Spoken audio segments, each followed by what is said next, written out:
What You've Been Missing by Maria Devana Headley. Published in Apex Magazine, Issue 55, December 2013. Toward the end of January, Jo was caught eating Proust, dipping each page in linden tea. This was how Betty knew it was hopeless. The man she'd known for 50 years would never have eaten Swan's Way. Long ago, at the beginning of their marriage, he'd said he'd walk into the snow shoeless if it ever came to this, but when it did, he'd forgotten about the snow, forgotten his promise to her, and Betty raged at the mess, at the loss. She was not ready to think about it. She thought about Fury instead. He was a betraying son of a bitch who couldn't remember anything useful, who'd forgotten what she looked like now, and only remembered what she'd looked like then. Jo stared forlornly at a photo of Betty circa 1953, dressed in a polka-dotted bikini, and asked where that woman was. Betty adjusted her glasses and told them that woman was long gone and good riddance. By this time it was clear that something was the matter. Small fires set in the kitchen, doors left open, cars with keys in, engine running, books with offending pages torn out and crumpled. He'd been a professor. His life was made of bindings, but now he was unbound. He went on and on about horses. Somewhere in his interior he'd gone equestrian, though he'd never had the least interest in horses before. "Secretariat," he said, tilting his head, listening to a hidden horse race. "Man-o'-war? Seabiscuit."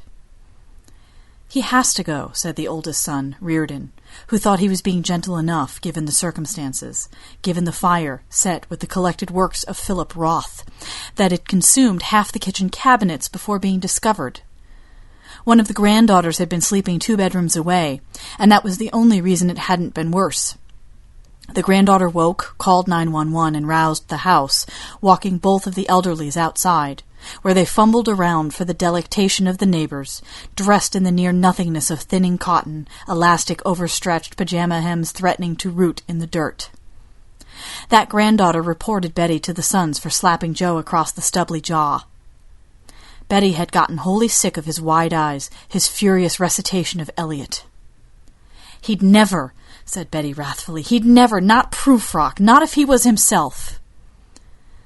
Jo, meanwhile, trailed through the house. He smoked the grapes of wrath like it was Ginsberg. Betty caught him with a ripped copy of Finnegan's Wake in the bathroom, installed where the toilet paper had been. Jo'd already shredded Dostoevsky into a bird's nest and left it for the robins, used Chekhov for drawer lining, made a piñata of Pynchon. He'd been maddeningly busy. A few weeks earlier he'd cannibalized a volume of his own critical theory, baking it into a lasagna. He'd interspersed each chapter with ricotta, tomato sauce, and spinach, and served it for Sunday supper. He'd always been the cook. Betty had to admit that the results weren't terrible. She ate it with relish. It was the Bovary book, not her favorite. She thought The Fiend of an analysis he'd stalled on years before, an unfinished manuscript about Flaubert's Temptations of St. Anthony might be better, but Jo told her he was saving it for a phyllo pastry filled with nuts and honey. There was a weird rightness to it, the eating of the books, and Betty had convinced herself that nothing needed to be done, not quite yet. It could wait. Now, though, she looked out the window at the snow and wood and thought, "You bastard, you should have gotten out of here when you had the chance." "It's time," said the second oldest son, Leor, the one who'd picked Jo up at the police station after the last time he drove the Cadillac. He'd been captured in the pharmacy parking lot, having rammed a BMW, perhaps purposefully, and then reversed into a Jaguar, his pockets stuffed full of prescription Viagra, stolen painkillers, and the unloaded handgun he'd used to stick up the pharmacist, who thankfully knew him and did not press charges. A year ago that was, and even then Betty had suspected he'd been trying to do himself in, though the Viagra made no sense. Why Viagra? Had he swapped seduction for suicide? But she'd left it alone. She regretted it now. "I've done the research. You've seen the brochures on the facility. I've made the calls and it's all set up," said the youngest son, Nathaniel, and then a concession to propriety. "It's very nice there, Dad. It's just like home. There's even a cat that comes around and sits in your lap. And there are activities. There's a piano. There's dancing. Joe, dressed in his zipper suit and stocking feet, looked Nathaniel in the eye and said very clearly, very aggravatingly, "I can feel their tiny hooves." "Whose hooves?" Betty asked for the 10th time, but Joe just looked mysterious. "It's the Alzheimer's talking, Mom," said Reardon, "not Dad." "Fuck off," said Betty. She went along behind them in the Cadillac, carrying home-like items, though she happened to know that Joe did not care about rag rugs. All Joe cared about, all he'd ever cared about, were dead men and last sentences. Betty rampaged through the house that night, packing up belongings, tagging them with the names of betraying sons. The toilet brush for Leor, the bedpan for Reardon. For Nathaniel, the set of towels stained by the neighbor's visiting spaniel. Then she sat down abruptly in the middle of the half-charred kitchen floor and stayed there until sunup. They hadn't known of each other's existence. On opposite sides of the world, they'd swum in their own salt seas, tails whipping, wings beating, bearing them up out of the surf, then diving again, their hooves cutting into the waves. One day, though, a sound, and the feeling of something moving in the water, something unknown. In the western sea, one raised his head up out of the water, shaking his mane. He churned his long, scaled tail. He whinnied. In the eastern sea, the other untwisted from his curled shape and whinnied back. It was dark in these oceans, and neither of them could see the other, but now they knew what they'd been missing. They began to swim, dazzled by love. It had been months of tiny motions, delicate perambulations of tails, fins, wings, and hooves. Betty went to visit. "Hooves," Joe told her darkly, and then drank his hot tea in one frantic gulp, as though it was cold lemonade. He looked out the window toward the groomed flowering hedge. Betty had reason to know that the flowers in it were fake. She tried to smell them against her will, knowing full well that it was winter. "Damn little hooves," said Joe. "I should have been a pair of ragged claws scuttling across the floors of silent seas." "No more proof-rock, and no more horses. I wish you'd be clear," Betty said. "I've brought some crossword puzzles, and a book, if you'd like a little reading aloud. I've brought some of the chocolates you like." They were not exactly chocolates. They were carobs. He was not allowed chocolates. "I'm being clear, Betty," Joe said, lucid for a moment. "Hooves, but also fish, and wings. All they do is gamble." "Wings? Gamble?" said Betty. She glanced over toward the activity table, where the women were playing bridge with a kind of savage glee. One was wearing enough makeup to cover an army of teenage girls. Love's Baby Soft was covering other things. That woman gave Joe the eye. Betty wondered, her heart carbonated. "No," said Joe. "No, no, no. Gamble, trot, gallop. And they swim like dolphins. There's a name for things like that. You know it," he said, suddenly angry. "You know what I mean. They've got wings, Betty. You know." "I do not," said Betty. "I absolutely do not." "Hip," said Joe. "Hip. Hip." Betty considered the locked door that led to the shallow swimming pool. It didn't seem like a good idea to have a swimming pool at a place like this. He could only be referring to activity hour and the women. There was some form of water aerobics on the schedule. She wondered if she should stay and make sure nothing untoward was happening. Wings. There was nothing good about wings. But no. Here was Leor, and here too were Reardon and Nathaniel. She had no use for any of them, though the trunk of her car was full of bad little gifts for her sons, wrapped and tagged. She thought to drop them off on their porches later. "I've brought you a ukulele," Leor announced, triumphant. "Music soothes them." Betty glared at Leor. "Them?" she said. "Them," said Leor. "How are you, Dad? It's Leor." "And Reardon," said the older son. He'd gotten a haircut. He hardly had hair. Betty suddenly felt appalled to imagine herself birthing them, these grown men, the way they tumbled out of her, the way foals turned into hall-height horses. Horrible centaurs, maybe. She considered that. They galloped down the hall of the facility. She knew her son's steps, the way they snorted. "Nathaniel," said Nathaniel, using his most toddler voice. "You can call me Nath, Dad, if that's easier." "Joe," said Joe. "Pleased to meet you." "He knows who you are," Betty snapped. Leor strummed the ukulele, playing some sort of tinkling, terrible song. "What is that?" Betty asked. "You Can Stand Under My Umbrella," sang Leor. Joe nodded along, and Betty felt so frustrated she wanted to sing herself. "Hooves and whipping fishtails," said Joe, and smiled. "There are 2 of them now. They're together."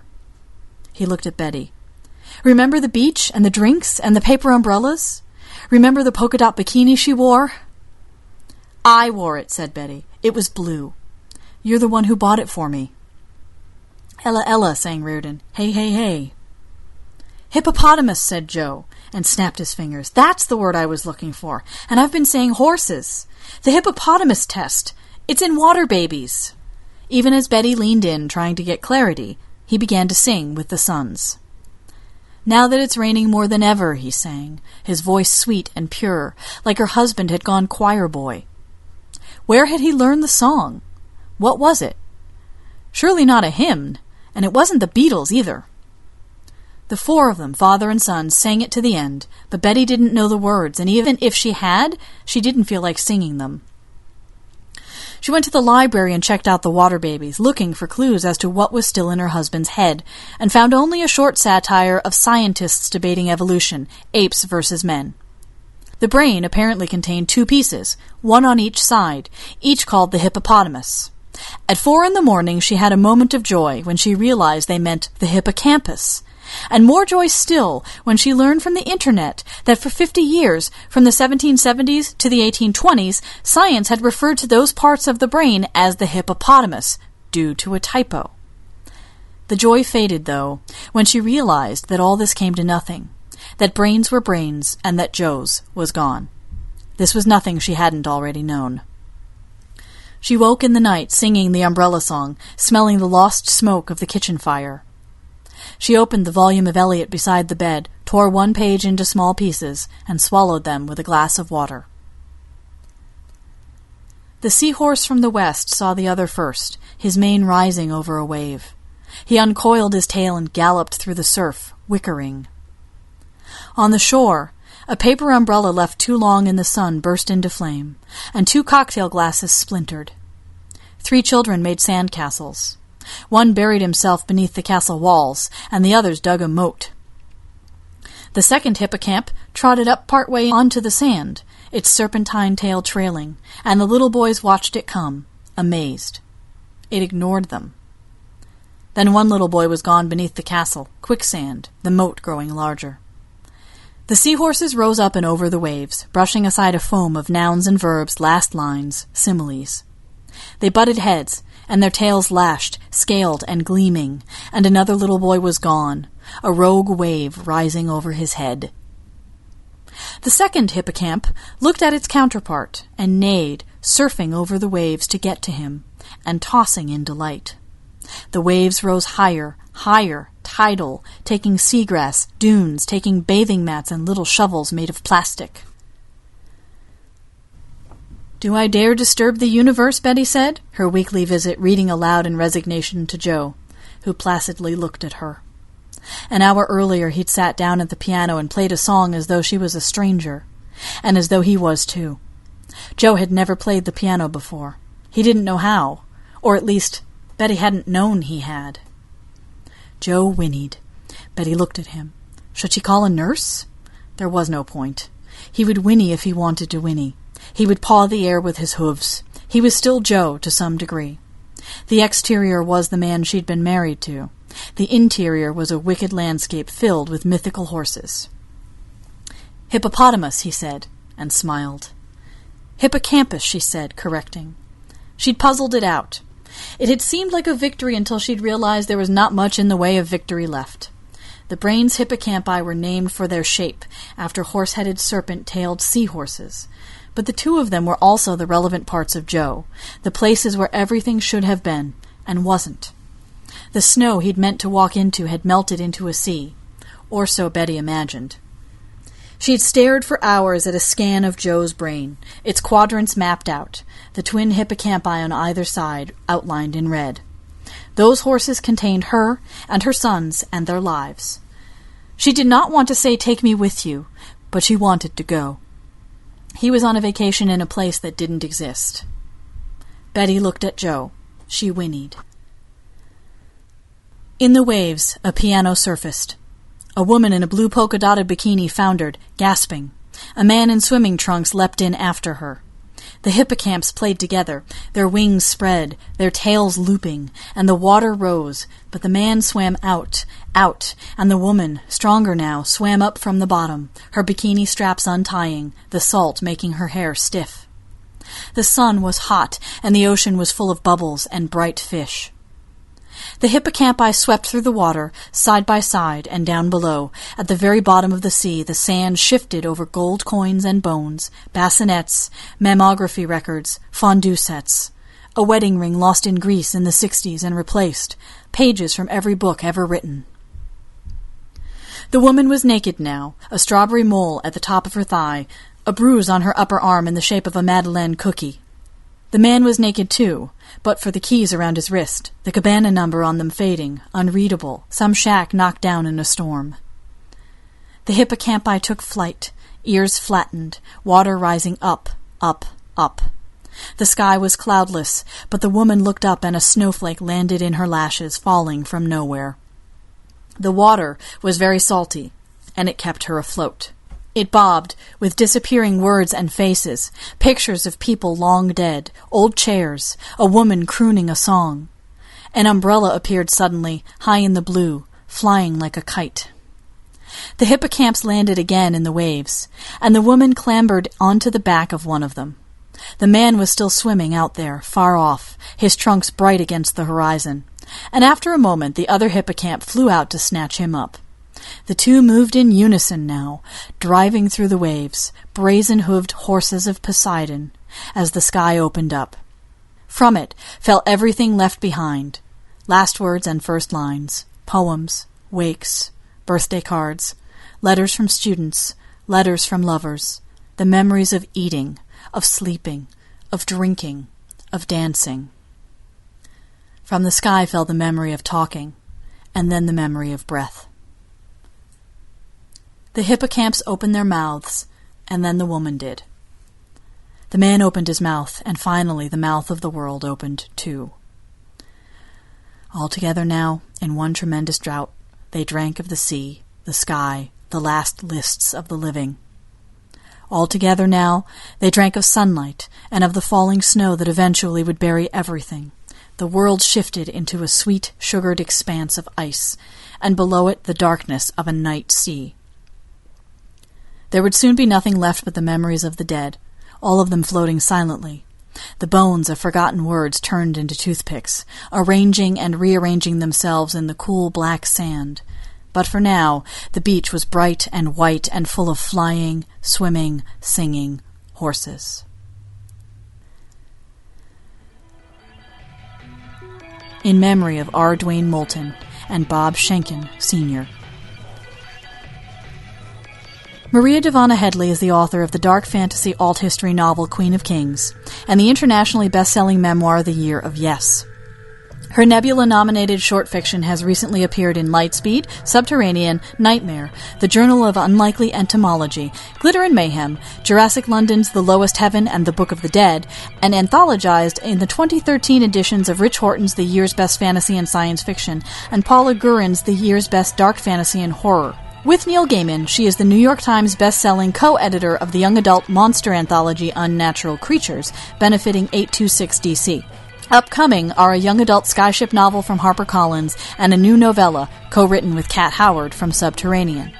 She lives in Brooklyn in an apartment full of celestial charts from the 1700s, 2 gilded hippocamps, and possibly, depending on recent purchases, a crocodile.